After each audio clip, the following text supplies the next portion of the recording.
ఈ మధ్యకాలంలోనే మనం చూస్తూ ఉంటాం, పేపర్లు టీవీలు ఈ మధ్యలో చూస్తే నీళ్ల విషయంగా జరుగుతూ ఉన్న గొడవలను చూపిస్తూ ఉంటారు.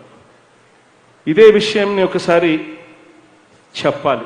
పోతిరెడ్డి పాడు నుంచి నీళ్లు కిందికి రావాలి అనంటే 881 అడుగులు చేరితే తప్ప ఫుల్ డిశ్చార్జ్ నీళ్లు కిందికి రాని పరిస్థితి. శ్రీశైలం ఫుల్ కెపాసిటీ ఎంత అంటే 885 అడుగులు. మరి 885 అడుగులు గత 20 సంవత్సరాల కాలంగా ఈ గడచిన ఈ 2 సంవత్సరాలు మనం ముఖ్యమంత్రి అయిన తర్వాత దేవుడు దయతో మంచి వర్షాలు పడిన ఈ సందర్భాన్ని కాస్త పక్కన పెడితే 20 సంవత్సరాలు ఒక్కసారి లెక్కలు చూస్తే ఆ 20 సంవత్సరాల లెక్కల్లో 881 అడుగులు పైచిలుకు ఎన్ని రోజులు శ్రీశైలంలో నీళ్లు ఉన్నాయని చూస్తే కేవలం 20-25 రోజులు కూడా నీళ్లు ఉన్నాయి అని చెప్పలేని పరిస్థితి ఈరోజు శ్రీశైలంలో ఉంది. మరి ఇలాంటి 20-25 రోజులు కూడా 881 అడుగులు పైచిలుకున నీళ్లు లేనప్పుడు మరి ఫుల్ డిశ్చార్జ్ డ్రా చెయ్యాలి అని అంటే పోతిరెడ్డి పాడు నుంచి 881 అడుగులు ఉంటే తప్ప చెయ్యలేని పరిస్థితి ఉన్నప్పుడు మరోవైపున పక్క రాష్ట్రంలో పాలమూరు రంగారెడ్డి తీసుకున్న, దిండి ప్రాజెక్టు తీసుకున్న, కల్వకుర్తి ఇప్పుడు కెపాసిటీ పెంచి ఇవాళ వాడుకుంటా ఉన్న పరిస్థితి చూసుకున్న అన్నీ కూడా 800 అడుగులు లోపే నీళ్లు తీసుకునే వెసులుబాటు అటువైపున తెలంగాణ రాష్ట్రానికి ఉంది. మరోవైపున 796 అడుగుల్లోనే తెలంగాణ రాష్ట్రం కరెంటు జనరేట్ చేసే పరిస్థితి కూడా ఈరోజు కనిపిస్తూ ఉంది.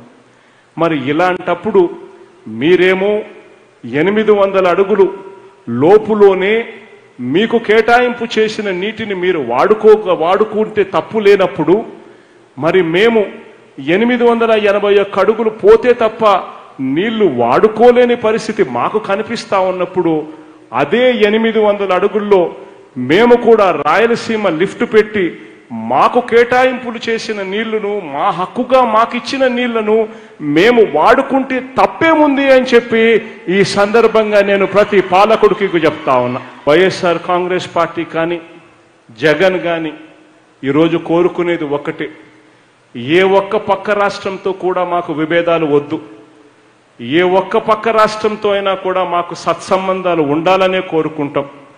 అక్కడ ప్రజలు బాగుండాలి చల్లగా, ఇక్కడ ప్రజలు చల్లగా ఉండాలి. అలా ఉండాలి అనంటే పాలకుల మధ్య కూడా సఖ్యత ఉంటేనే జరుగుతుంది. కాబట్టి ఆ సఖ్యతే కావాలి, ఉండాలి అని చెప్పి మనసారా జగన్ కోరుకుంటున్నాడు అని చెప్పి ఈ సందర్భంగా ఖచ్చితంగా తెలియజేస్తా ఉన్నాను. అందుకనే అక్కడ తెలంగాణ రాజకీయాలలోకి ఎప్పుడు కూడా జగన్ ఏలు పెట్టలేదు. కృష్ణా నది మీద 2 సంవత్సరాల నుంచి ప్రాజెక్టులు కడుతూ ఉంటే కేసీఆర్ గారు ఇప్పుడే తెలివిలోకొచ్చారా?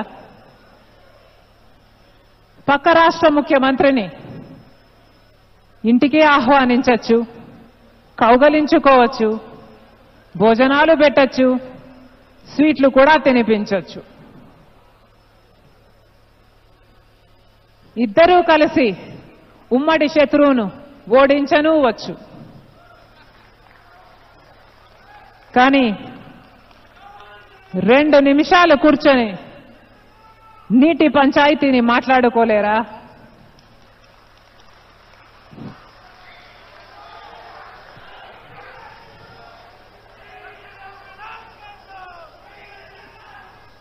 కేంద్రంలో అధికారంలో ఉన్నది బీజేపీ పార్టీ. 2 రాష్ట్రాల ముఖ్యమంత్రిలో నెలకొకసారో 2 నెలలకొకసారో మీటింగ్ పెడుతూనే ఉంటారు. Krishna river water board, Godavari river water board మీటింగులు కూడా జరుగుతూనే ఉంటాయి. మరి సంబంధించిన వారందరినీ కూర్చోబెట్టి సమస్యను పరిష్కరించాల్సిన బాధ్యత కేంద్రానికి లేదా?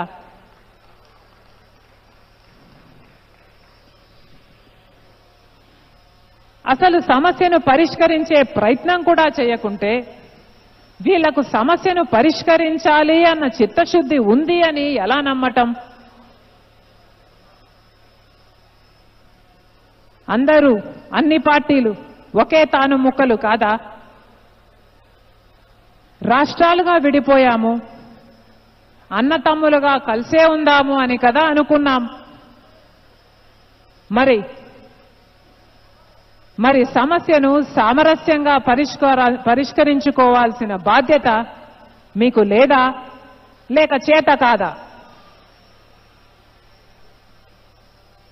మా వైఖరి, వైఎస్ఆర్ తెలంగాణ పార్టీ వైఖరి, గోదావరి నది మీద ఉన్న గోదావరి నది మీద ప్రాణహిత నుంచి పోలవరం వరకు, కృష్ణా నది మీద జూరాల నుంచి పులిచింతల వరకు ఏ ప్రాజెక్టు విషయంలోనైనా న్యాయబద్ధంగా తెలంగాణకు దక్కాల్సిన ఒక్క చుక్క నీటి బొట్టును కూడా మేము వదులుకోం.